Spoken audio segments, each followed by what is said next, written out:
Let's get Eric Rosen in here. But I guess what we could start with is just some basic traps, like kind of show the initial move order.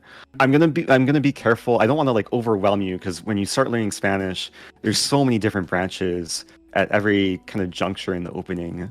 Of course, after bishop e5, like this is like initial starting position of Spanish. I also wanted to ask, do you ever play against the Spanish as black, or you play something else as black? I play the Sicilian, so that's why I'm like super lost. I mean, if, like for me to play the Sicilian with, or to play with white, like, or playing against the Sicilian, I mean with white, that wouldn't be like as bad because I've analyzed many of those positions from black side, so I can kind of understand it from white side. But this is like completely new territory. I don't play e5, I don't play e4, so this is like as far away as it gets. Okay, so we'll try and start off simple.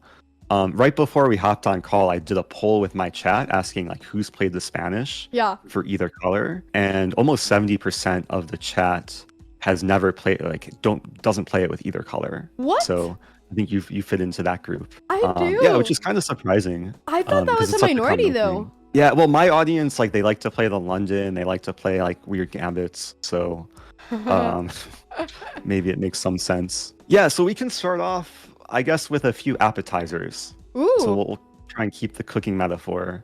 I love it. I mean, I'm gonna learn about my own show with you. That's definitely awesome. Yeah, and we'll look at traps from the white side and for the black side. Yeah, I actually had a few in mind to start off with where black is trapping white. Okay. And the most common move here is a6, which I looked up. I think about 70 to 80% of games feature a6 if you look at like the whole like mega database. Of course, there's already other options for black. There's g6, there's 97, there's g6, there's a Schliemann. F5 is actually an interesting and playable move. Oh wow. There's Berlin, of course, which is super common at like the higher levels. Yeah. So as a Spanish player, you kind of have to be ready for all the different responses black can play. But with that said, like even if you're brand new to the opening and your opponent surprises you on move 3, a lot of the same principles apply. Like usually you want a castle, put the rook on e1, usually go for c3, d4. So there's general kind of themes you can play against most of what black will play. But we'll start with a6. The first line I'll share with you is the line I would share with like any beginner player who's like brand new to the Spanish. Yeah. And it's very possible you've seen this one before, because a lot of newer players will think that white's just winning a pawn here, where you can take on c6 and take on e5, which is not good for white. Have you seen this one before? Yeah, I recognize this. So this is black to move and figure out how to essentially punish white's last move. Is it queen d4? Yeah, queen d4 is remarkably strong here, and this is a case it's justified to bring your queen out early. You're going to win back the pawn, and not only that, white will have to retreat the knight, you win back the pawn, and you take away white's castling rights. Yeah. Because white will either have to play king f1 or queen e2, and like black is already for choice with the bishop pair and a relatively open position. So yeah, that looks really a lot bad. of newer players will walk into that. Now, I should mention, like, after bishop c6, this is exchange variation, which it's playable. It's not super common. I'll share one more just simple trap for black. Let's say white doesn't take on e5, but castles kingside, most common move. The main line, and also maybe the trickiest line, is to play bishop g4, pinning the knight. There's cases where white wants to play d4, so bishop g4 prevents d4. And then most common move is h3 here. And now in this position, black has like a really tricky move, which I'm curious if you would be able to consider. So black to move, play the trickiest move. Maybe h5? Yep, and I see people in your chat were saying h5, more so than people in my chat. So yeah, very nice. h5 is known as a fishing pole trap. Yeah, I've seen it in other openings. Like yeah, it's a very typical idea across multiple openings. Yeah. And I guess same thing with cuisines, like fish is just a common type of food across different types of cuisine. It is. So they call this a fishing pole because the bishop is bait and black is the one trying to go fishing. So if white takes the bait, it's already very, very troublesome for white. And I was looking this up in the online database, and there's been hundreds of people that have fallen into this variation where they lose instantly. Like they'll take the pawn on e5, and black is already mating by force, I believe, with queen h4. And this is the whole point of the trap, is to open the H file, and white has no way to stop mate. I think there's been almost 1,000 games I've gone like f3, and then after g3, black can pre-move Yeah. queen h1 mate. Yeah. Goes to show that sometimes you should not accept free food by taking the bishop. Nope. I typically advocate for always trying to like take all pawns and, you know, then just figuring out how to save your position. But sometimes that doesn't work. And this is one of those times. Right. And this is actually a main line. Like, if you look this position up in the database, like there's been a lot of Grandmaster games here where black just leaves the bishop on g4, main line is d3, white will normally develop with like bishop e3, knight d2, later go for d4. And there are lines I don't want to go into because we should probably focus on more main lines, but it's a playable line that if you play against the Spanish, you should be prepared for exchange variation. If you play the Spanish as white and you play exchange variation, you should be ready for this line. So anyway, those were the two kind of basic traps in exchange Spanish, the fishing pole trap and that immediate like queen d4 trap. I'll share one more trap for black, which is a more maybe closer to mainline. And most common move here for white is to just retreat the bishop, leave the tension. And the next trap I'll show you, I would actually recommend flipping the board, because this next one I learned when I was about 8 years old. My first chess coach taught this one to me. I used it with like a lot of success over the years. And it starts with the move d6, which at first looks like looks like a normal move, but it also doesn't look like the most accurate move because we're walking into a pin and we're inviting the move d4 from white, which looks really strong to try and exploit the pin, maybe threatening d5. But when white plays d4, it's already beginning to walk into the trap. And have you heard of the name, the Noah's Ark trap? I have not, no. Good, okay. Because that's the one I'm about to show you. Okay. It gets this name because it's like, I think it's so old. I'm starting to love this with black. I'm not gonna lie, I'm gonna start playing e5 as well with black. Yeah, I guess I'm giving you motivation to play against the Spanish, all these tricky traps. So the drawback of d4 is black can immediately seize initiative rather than capturing. We start with b5, just hitting the bishop, force bishop b3, and then we take on d4. I recommend taking with knight. And the most natural continuation for white is just to take back twice. So takes. At this point, white has already fallen into the trap, and now it's black to move and win material. Oh, c5, c4. Yeah, c5. Okay. It's not that simple, though. You play c5, and white will play queen d5. Yes, bishop e6? Am I doing Yeah, this? so bishop e6 is one of the only moves to not get mated or lose a rook. Now, let's say the queen goes into c6. Bishop d7. I'll move back. And then c4. I'll move back and offer a draw, but you decline the draw, of course. Yes. And yeah, c4. So, yeah, it's a cool line because black is essentially keeps initiative the whole way. At first, it looks like black's in trouble after queen d5, but we fend off the threats. And when the bishop's on d7, the rook's defended. This is the only threat, and c4 cuts off the battery. When I was younger, I've had this a good handful of times, like playing in scholastic events and open tournaments, and nice way to win material early. Yeah. Then there's a bonus trap from this position, because usually white will take twice on c4. Yeah. We casually develop, and then if white castles, we throw another punch with bishop e5, and we win more material. Anyway, that's the gist of the Noah's Ark trap. Another reason why white has to be careful kind of entering black's preparation. Now, I could show you a counter to this. First of all, if you're white and black plays d6, there's a lot of moves you can play. You don't have to play d4 immediately. I could potentially recommend c3.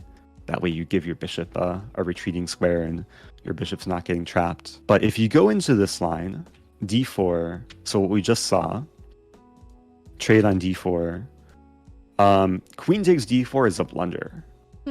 But white can play a gambit here, c3. And if I knew my opponent is going to try and trap me with the Noah's Ark trap, I would very likely go into this line and play c3 and basically treat it as a gambit. Then black is kind of the one who might be caught off guard. And if black accepts a gambit, here there's a couple options for white. White can take back, and there's some interesting compensation. You have more development. There's still some idea with queen d5. If I was playing, let's say, a strong grandmaster or let's say I'm playing like Magnus Carlsen in this position, and he takes Ooh. on c3. Yeah. There's a way for white to force a draw, which I'd probably be happy to do against a strong GM. And it's using the same or similar idea from what we just saw in the other variation. I mean, I'm thinking queen d5, queen c6, but I guess that maybe the king can go to e7 in worst case, but the king is not I guess, e7. yeah, I guess forcing, the word forcing is maybe a strong word. If black chooses to go to e7, then white will have a really strong advantage, and black is taking a huge risk. Magnus Like Carlsen wouldn't do e7. that. He wouldn't go to e7. I don't think he would do this in like a slow game. Maybe he would do this in like an online game if he wants to still play it for a win. Yeah. I just checked with Engine. Engine's giving almost +3 for white after it just takes on c3. Yeah. It looks so weak for black. I mean, all the light squares, d5. Like d5, the king is ridiculous. Yeah, this delayed Bong Cloud is not such a great opening here. So anyway, these are sometimes this will happen in different opening lines where one side can like go for a forced draw line, where if you're a much stronger player, then you have to avoid. Like if you're playing this as black, you may not want to enter this line because of c3. You either have to like go into the draw line or kind of just accept a worse position. Okay, that's really cool. I like this c3 move. Okay, finally, I'm starting to like this with white too. c3 was a nice move. If you know who you're gonna like, if you know your opponent beforehand, you see that they're gonna play this trap against the Spanish, then maybe you can surprise them, go into it, and then get them with something like this. Yeah, this is really But anyway, those are kind of the initial appetizers. Just like easy kind of feel good opening traps. I could maybe give you one more. I love it. One more trap, because I didn't have this one prepared initially, but a memory just came to mind. When I was about 1900, this was back in 2007, Okay. I was learning how to play the Spanish, and I played it for the first time around 8 years old. But then I came back to it when I was around 13 or 14 years old. I played it in a serious tournament, and my opponent hit me with f5, is a Schliemann. The Schliemann gambit. And I'm sharing this with you because it's a trap that I wish I had studied before I actually played the Spanish in a serious game. So this is a brand new move for me. I had no idea like how white should react to this. I will say there's a lot of acceptable moves here. White can take on c6, white can play d3, knight c3. During the game, I thought that I would try and complicate things as much as possible and try and like get my opponent out of their preparation. And then in doing so, I just walked into like the most basic trap of this opening. And the move I played is d4, which actually looks kind of intuitive, very thematic when black, especially when black pushes f-pawn early on. You want to just make the center open up and exploit the opponent's king. Unfortunately, my opponent was prepared for this. Took on e4. I only have really one logical move to take on e5. And then black still plays forcingly, takes on e5.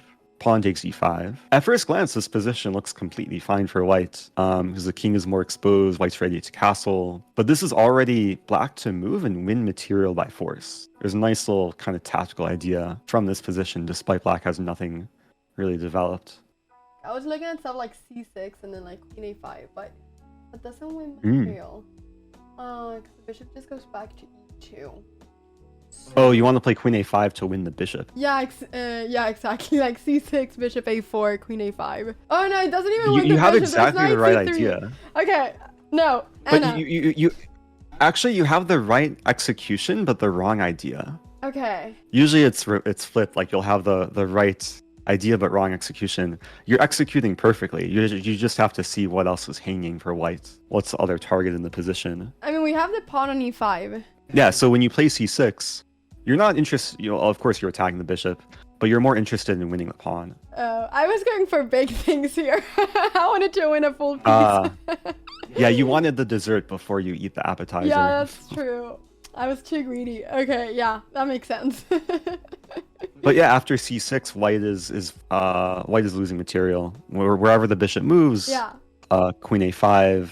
Now, white will have some compensation, but there's been a lot of games here, and black will score much better because d5 is coming, and black develops really quickly. This looks really so there good is, for black. Yeah, so I guess this is one reason to play f5 is a good handful of players will play d4 and just walk into this trap. Now, if you're playing the white side, you can still get away with playing d4 enter this position, and if you want to be really aggressive as white, you can willingly enter this position and play a really cool sacrifice. You just leave your bishop here and play knight c3. Wow. Allow them to take and then take on e4. And this position is really, really sharp and double-edged and probably a bit too spicy for me. But if white's prepared here, like black is under serious pressure. So there's always more layers of the opening preparation to peel back. I love it. I love sacrificing. I think it's because throughout my whole life I've been so afraid of sacrificing in like over the board tournaments because there's been like so much at stake. But now when I play online, I just sacrifice so much because I have like all those years of like, you know, caving in and not doing it. I can just like throw that when I'm playing online, and this is the type of stuff that I love. This is great. Wow. It's fun to do, yeah, especially in like blitz and bullet where you put your opponent under pressure right away and they're the ones having to defend. This is actually my style when I play like online speed chess. But in tournament chess, I usually like the more solid and positional battles. But it's nice to mix things up. Yeah, no, it becomes different. It becomes different depending on what you're playing, for sure. Exactly. Anyway, so that's yet another opening trap. I know we're focusing on traps, but hopefully this will give you like some motivation if you want to further explore the opening. You already have some weapons you can throw at your opponents. Thank you so much for watching this video. If you enjoyed it, please don't forget to leave a big thumbs up and also to subscribe. If you ever want to catch me live, go ahead and go to twitch.tv/AnnaCramling. Hope to see you there.